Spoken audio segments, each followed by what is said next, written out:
Hello and welcome back to Frankly Finance. So on today's episode, which is episode 14, we're going to be talking about investment properties in Australia. So, why people have them, what's the advantage to them, what are generally the issues and all of that kind of stuff. But before we get into it, for anybody that's in the chat or you're watching this later, Lexi and I were saying that we're kind of coming to an end of our ideas on what we can talk about each week. So we would love your ideas, your feedback on what you want to hear, because most of the best sessions that we've done have come from questions that people have asked for us to talk about. So if you have any, you could put in the chat now, or if you're watching it back, you can just send it into the Finito team and let them know what you want us to talk about in an episode. That would be amazing. And I always say with my own clients, there's no point in me having a set agenda or things that I want to go through if it's not necessarily relevant to you or what you really want to focus on. So we could always come up with things to talk about, but we want to make sure we're hitting the mark of what you actually want to hear about, what's important to you, what your, challenges are, or things that you want to know more about as well. Yeah, amazing. And there's some coming in the chat already, which is great. But yeah, I think we've talked about this before, Lexi. Like every time I do like a webinar or a presentation, sometimes I'm like, oh, nobody wants to know this, or this is boring, or it's too simple. Yeah.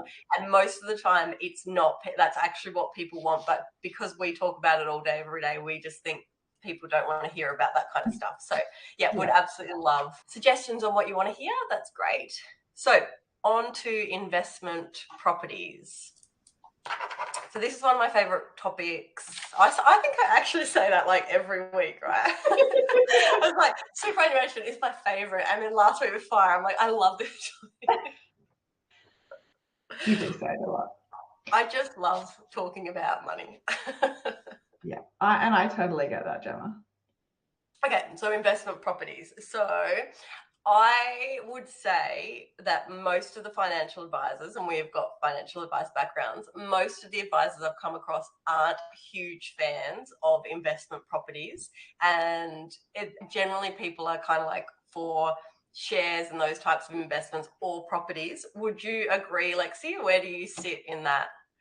I wouldn't necessarily agree. I would say that the reason why they don't particularly like investment properties is because they can charge still a fee to give advice, but it goes back to how financial advice fees used to be charged, and it used to be, and it sometimes still is now, a percentage of an investment portfolio, and that doesn't include a property. So I know a lot of advisors who have investment properties themselves and are, advocates of investment properties, but I like to instead acknowledge that there are pros and cons to every type of investment. So there are certainly pros to investment properties, but there are also cons. So perhaps that's more that they're the bigger issues for advisors, that, perhaps something like shares or managed funds, that they don't have those same cons. So yeah. Does that answer your question? I would definitely agree. And I think it's really hard as an advisor that has an opinion, can see the pros and cons and can see the bigger picture. I always find it challenging, especially with Australians, because they're so obsessed with property in general. Everybody tends to think, this is generalizing, of course, but people in Australia generally think the property is a good thing and that it doesn't go backwards, and it absolutely does. It's just that you're not getting valuations all the time, and you only tend to hear the success stories with property because people are willing to share them. It's rare that you actually hear the bad ones, but there are so many. We would have all heard examples about mining town booms and things, but generally you only hear positive stories about property, whereas shares, I feel that you generally hear horror stories about people losing their money and things. Yeah.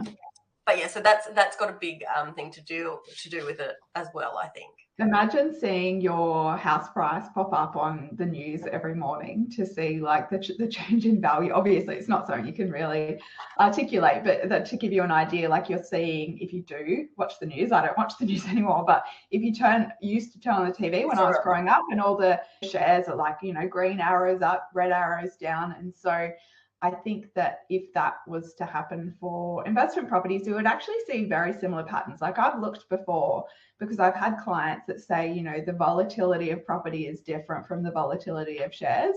And if you layer them on top of each other, at least in the graph that I was looking at, they track almost perfectly. So I think that it's like that barbecue discussion as well, isn't it? That everyone is going to talk about their great property stories. I know people personally who have properties worth less than what their mortgages are and in a bit of a pickle because they don't particularly want to sell when their mortgage is higher than their property value. Yeah, exactly.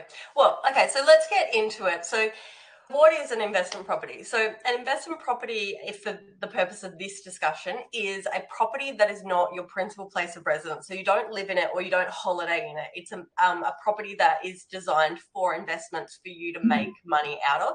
So some people will have second properties that, you know, the kids might live in for uni or they might holiday in and those types of things. That's totally different. I class them as lifestyle properties. There's a decision there to have that as a lifestyle asset that's not usually, you know, about wealth creation. So for this purpose, it's an investment property that you are not living in. So why would you have some? Why would you, you know, have an investment property? So generally it's for wealth accumulation. And I find that people have either strategically planned to have an investment property or they've been an accidental investor because they had a starter home first, they've outgrown it and they've moved into something else but just kept that one potentially. I had that last week. A client, they tried to sell their home when they were moving, it didn't sell, so then they rented it. Yeah, so you could be an accidental investor or you could be a strategic investor. The flip side of that, when people are getting older, they might buy the next house, so the smaller house, the townhouse or the ground floor unit or whatever. They're not ready to live in it just yet, so they might rent it out while they're still in their big home, but they know within, 5 years or so they might be downsizing. So I see that as also not so much a strategic wealth accumulation, but it's like, again, it's like a lifestyle asset. They're an accidental investor in property because they see that pathway. So they're the two kind of ways that I see that why people are in investment properties: strategically wanting to grow their wealth, or it just so happened that they're transitioning from a different kind of home. Yeah. So how do people get investment properties? So I've had a few different properties and I know you've built and you've sold and things. So usually most Australians kind of do a DIY approach, that they'll be working it out themselves, talking to real estate agents and that kind of thing. But becoming more and more popular, or at least in the circles that I am kind of talking to people in at the moment, is things like buyer's advocate, but buyer's agents can do the research for you. They can, get off market deals. They can be talking to real estate agents and looking for things that potentially haven't come on the market yet, and kind of, you give them your list on all the things that you want, whether it's the home that you're going to live in or an investment property and what makes a great investment property, and they do all that due diligence for you. Have you had a lot to do with kind of buyer's agent? I haven't used one myself. Like you mentioned, we built the property that we live in, and that was 10 years ago now. And so I don't feel like buyer's agents were necessarily a thing back then either. I don't think they were either. I've only heard of them in recent years. I think it was just kind of like real estate agents that thought that they could do all of that analysis and stuff for you. Yeah. So we've sold an investment property, but again, you're not looking for a buyer's agent when you're selling. So no, I haven't had a lot to do with them. I know a few and I've heard some really, really positive stories out of that. I haven't heard any negative stories, but that's not to say there aren't any, just like with any kind of service, I guess. Yeah, I know a couple and I've recommended a few people use them. Yeah, so I think I'm a bit of a fan, but also coming from a profession like financial advice, we know the importance of having a professional look at it and taking the emotion out of it and having the analysis and help, especially if it's going to be your first investment property. And taking that emotion out of it is so important. You want to look at what this property is going to be long term, and does it tick all the boxes that makes a great investment property. And potentially, especially with house prices at the moment, it might not be that you can buy in the area that you're in, that you could be looking at properties and know the area and know the agents. So if you're buying interstate or something, I think it's kind of like a no-brainer that you would utilize a specialist in one of those areas to do all the hard work for you.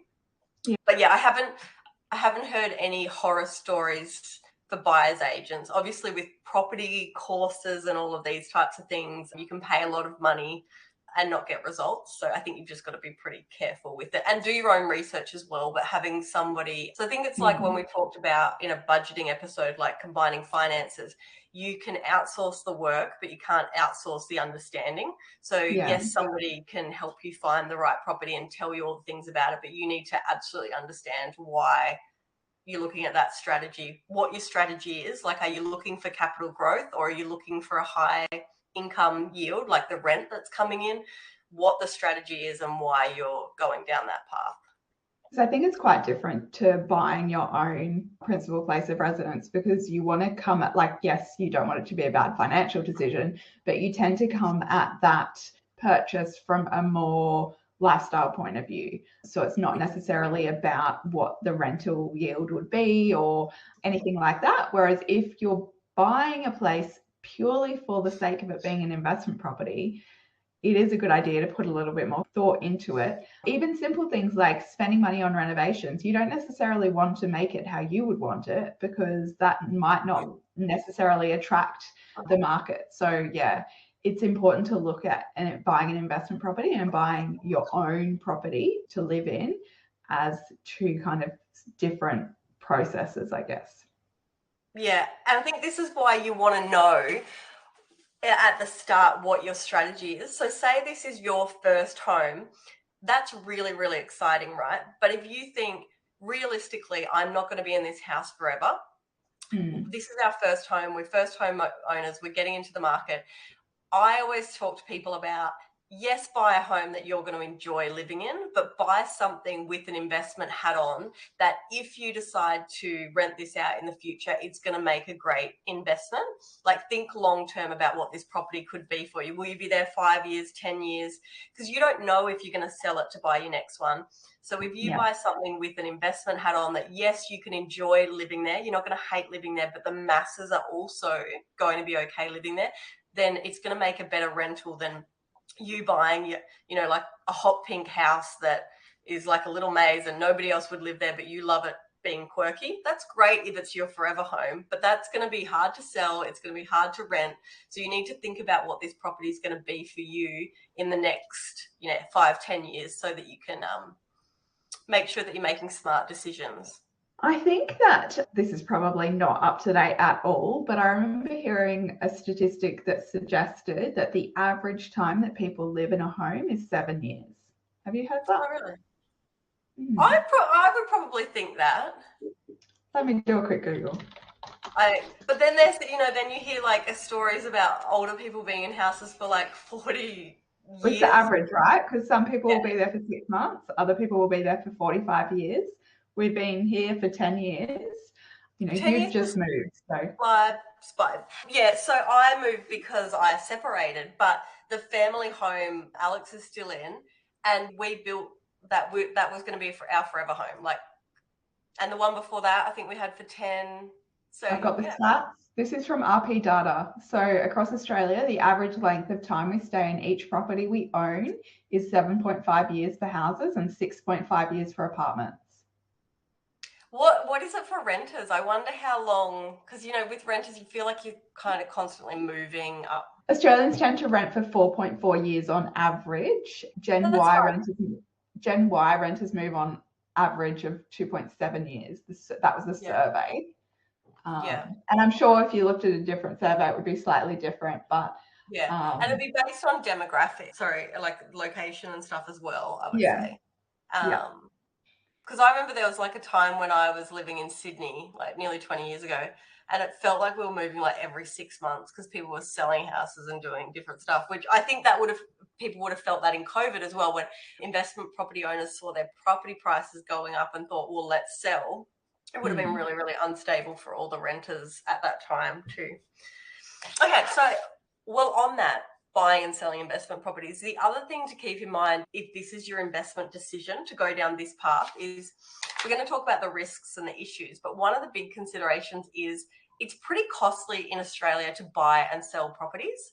You know, you've got huge real estate agent fees, you've got stamp duty, conveyancing fees, which is the solicitors. I think on average it's always been about $2,000 every time that I've purchased, just for your lawyer fees. Yeah, and then your stamp duty. If you've got investment properties, you'll pay a higher stamp duty in most states than you would if you were going to live in the house. So buying and selling is really, really expensive in Australia. This is also why I talk to people about, before they buy even the first property, think about what it's going to be to you.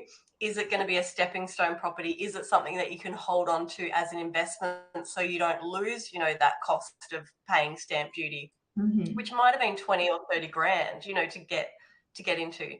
So yeah, it's quite expensive. It's an expensive entry investment. I find that stamp duty does trip a lot of people up. Like they do the numbers in their head and it all sounds really great, and then they forget to factor in stamp duty.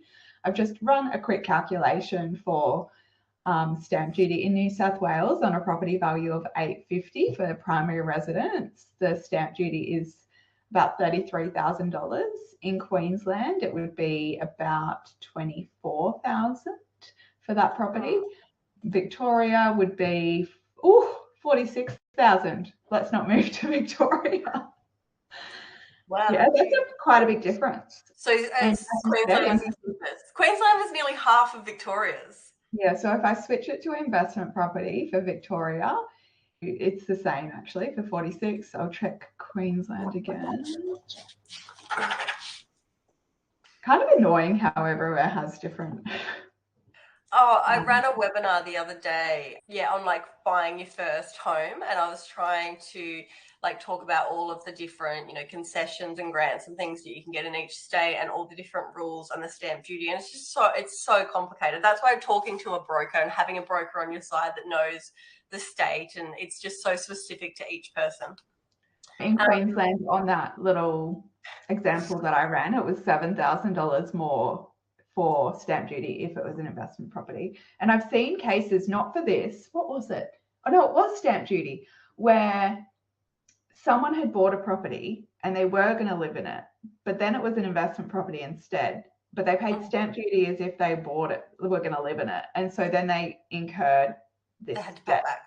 Yeah. I've actually done the opposite of that. So we bought an investment property. So we paid investment property stamp duty, but then we moved into it. So I wrote to the Office of State Revenue and said, hey, we weren't going to live in this. Now we are. Dear. Hi guys.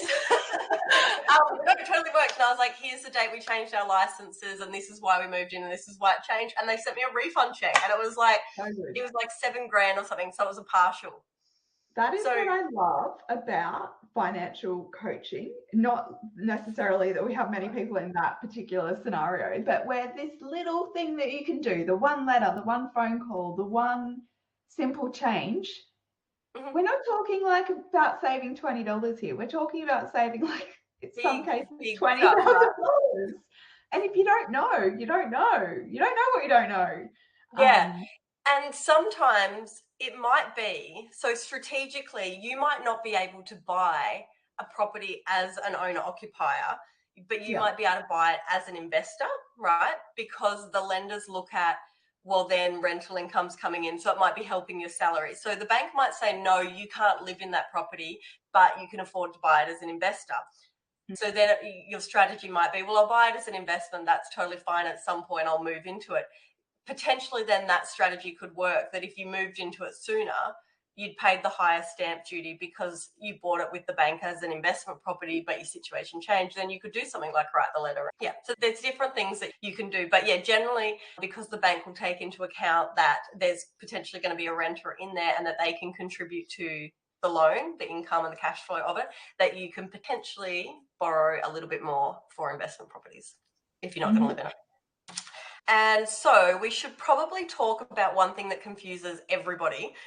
I'm skirting around the issues that I don't like about investment properties because my list is so long. But let's just talk about quickly negative gearing versus positive cash flow, because I find that people get really, really confused about this. So you can have a property that is negatively geared. So on your tax return, it is helping you save tax because it's making a loss on paper. But it can actually be cash flow positive. So the rent can be covering the mortgage repayment. It's harder and harder to find these, but it's possible. So the rental income that you're getting can be the mortgage payments, the rates, the insurance, and all of your out expenses. So it could be just covering them, it could be giving you a little bit extra, or it could be a shortfall that you have to contribute to. So regardless of the cash flow analysis and what's actually happening with your cash and expenses, when you do your tax, this is why people love investment properties in Australia, is because you can still have all of the deductions that help get your actual, like your other income down, like your salary income down. So things like depreciation on the furniture and Non-cash deductible. Yeah. Yeah. So you can claim on, so how much the property costs to build, you can claim, I think it's 2.5% of the build cost over 40 years.